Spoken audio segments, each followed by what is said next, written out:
আমাৰ জামুগুৰি বহাগী মেলাৰ ৰূপালী জয়ন্তী বৰ্ষ উদযাপনৰ দ্বিতীয় দিনৰ কাৰ্যসূচী আছিল দিহানাম। এই ঐতিহ্যমণ্ডিত বাৰেশ্বৰীয়া ভাওনা মহোৎসৱৰ পকামুৰা পথাৰত আকাশ বতাহ দিহানামৰে আজি মুখৰিত হৈছে। আৰু হাজাৰ হাজাৰ মহিলা কেনেধৰণে সমবেত হৈছে, সংগঠিত হৈছে আৰু ইমান শৃংখলাবদ্ধভাৱে প্ৰথমতে স্থানীয়ভাৱে তেওঁলোকে প্ৰস্তুত কৰা এই দিহানাম প্ৰদৰ্শন কৰিলে সুন্দৰকৈ। তাৰপিছত মুখ্য অতিথি যিগৰাকী মৰিগাঁৱৰ পৰা ভাগ্যশ্ৰী দেৱী আমন্ত্ৰণ জনাইছিল, দিহানামৰ সাম্ৰাজ্ঞী বুলি কয় তেওঁক, গতিকে তেওঁ দিহানাম প্ৰদৰ্শন কৰি সকলো ৰাইজকে আইমাতৃসকলকে মোহিত কৰিলে।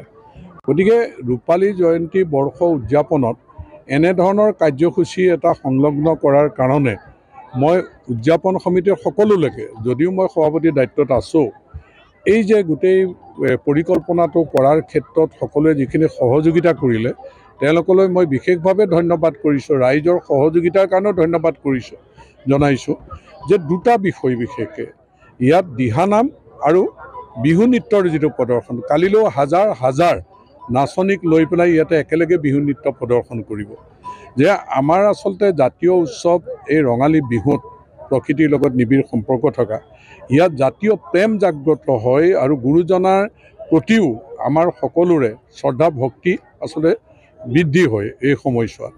গতিকে এতিয়া এই বহাগৰ বতৰত ৰূপালী জয়ন্তী বৰ্ষই দিহানামে আজি যিটো আধ্যাত্মিক পৰিৱেশৰ ইয়াত সৃষ্টি কৰিলে, যেনেধৰণে আমাৰ জাতীয় প্ৰেম, জাতীয় সংস্কৃতি জাগ্ৰত কৰিছে, অহাকালিলৈ তেনেধৰণে আছে। গতিকে প্ৰতিটো কাৰ্যসূচী পালন কৰাৰ ক্ষেত্ৰত ৰাইজে বিপুল সঁহাৰি আগবঢ়াইছে। যে আমাৰ উদযাপন সমিতিখনলৈ মই ধন্যবাদ জনাইছোঁ। তেওঁলোকে খুব শৃংখলিতভাৱে পৰিকল্পনা কৰি প্ৰতিটো কাৰ্যসূচী সফল কৰাৰ ক্ষেত্ৰত যি আজি পদক্ষেপ গ্ৰহণ কৰিছে, মই আশা কৰিম অহাকালিলৈ দিনটো শেষৰ কাৰ্যসূচীলৈকে যাতে এনেধৰণে প্ৰদৰ্শন কৰিব পাৰে। যোৱাকালি মঞ্চ বিহু প্ৰতিযোগিতাও সুন্দৰ হৈছে। আজি স্থানীয়ভাৱে শিল্পীসকলক লৈ সাংস্কৃতিক সন্ধ্যা, তাৰপিছতো আমাৰ আমন্ত্ৰিত শিল্পী আছে। অহাকালিলৈ তেনেকৈ স্থানীয় শিল্পীৰ পিছতে আমাৰ প্ৰিয়ংকা ভৰালী আছে।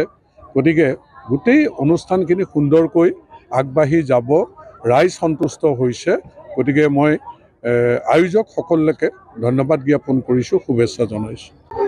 গৌৰৱ উজ্জ্বল জামুগুৰি বহাগী মেলাৰ ৰূপালী জয়ন্তীত এটা ডাঙৰ পদক্ষেপ, নতুন চিন্তাৰে যে 10,000 আইসকলক একেলগে একগোট কৰি এটা দিহানামৰ আয়োজন কৰা, তাৰ দায়িত্ব হিচাপে মুখে প্ৰথমতে অৰ্পণ কৰিছিলে।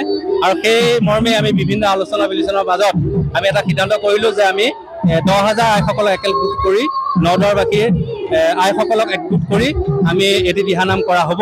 আৰু আজি আপোনালোকে দেখিছে তাৰ এটা সফল হৈছে বুলি আমি ভাবিছোঁ আৰু ভাল লাগিছে, খুব অনুষ্ঠানটো সুন্দৰ হৈছে।